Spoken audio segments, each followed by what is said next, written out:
Path of Wildness, October 20th, 2019.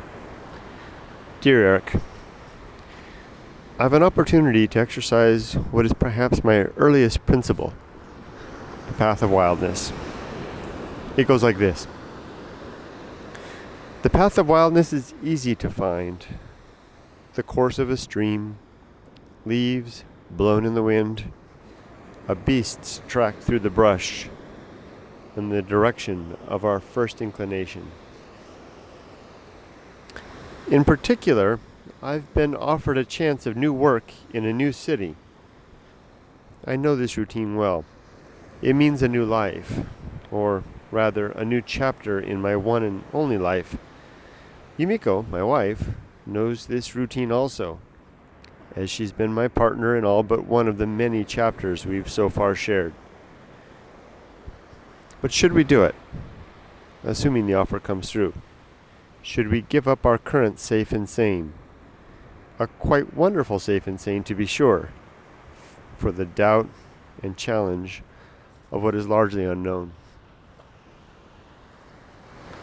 I've done the math, and the figures show nicely in favor of going.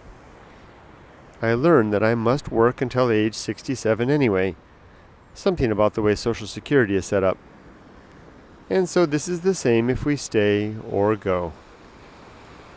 And though my prospects at my current job are good if I stay, they aren't bad either if I go. It's safe, I think, to stay. It's safer to stay, as I've developed a reputation and many connections of trust and appreciation built of hard work and a dedication to doing good. Sure, I can build these again in the new place, but that's a lot of social capital to give up.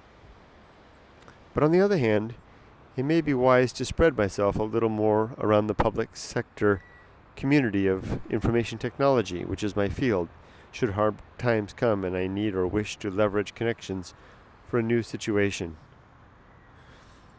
But I'm not young. I'll be 56 with my next birthday. But yeah, I'll be 56. How many more adventures have I got left in me? And then there's my wife. She seems keen. I think she'd like a change. Heck, we'd both like a change. Not that this life is bad, but because we both enjoy change. Change is the thing we both love. Living many lives in a single lifetime is our hobby. It's the quality that brought us together and propelled us through our life together to date.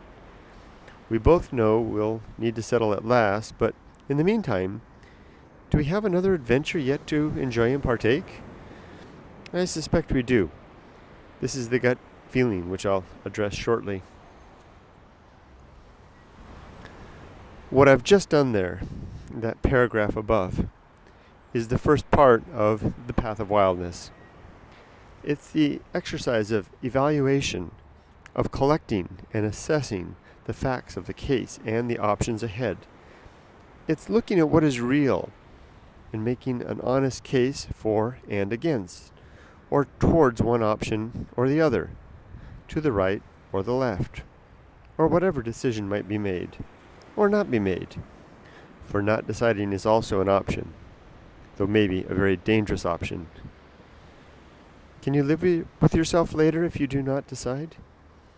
If you withdraw from the challenge of worthy life consideration, will you then find yourself haunted later with the echo of, what if? Surely that's a risk. Surely that's a fact.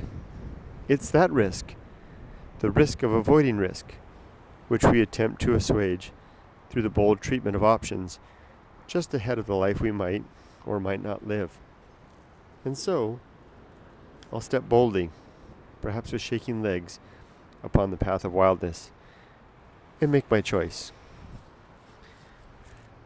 The path of wildness is easy to find. The course of a stream, leaves blown in the wind, a beast's track through the brush, and the direction of our first inclination. And now, I've assessed the facts and I know better the reality of the options before me.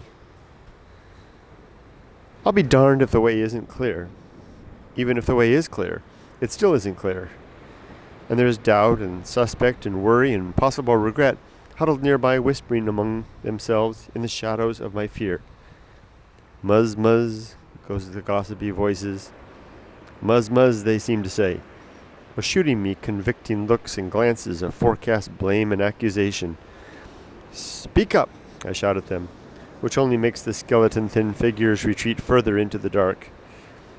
Be damned. I know you may be right, all of you. You may be right. But what worth such a life of fear? What value to the great ambition of living is it to cower there in the dark?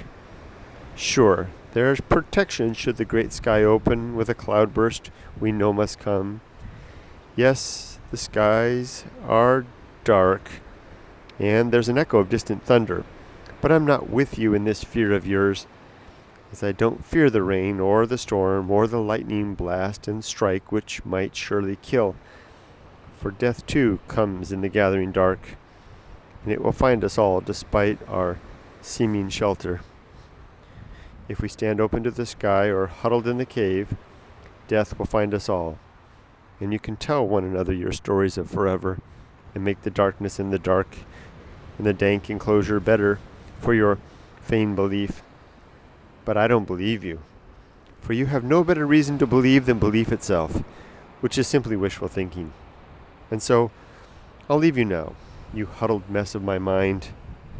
Go on with your fear. I'm going outside to give the matter one last think. I'm going to climb to that near ridge and survey what is really out there, and then I'll make my mind one way or the other. And if I need, I'll consult my gut, which has already made up its mind. My gut, which is the instinct of youth and an apparition of my better self, the self which will live while it can and die when it must.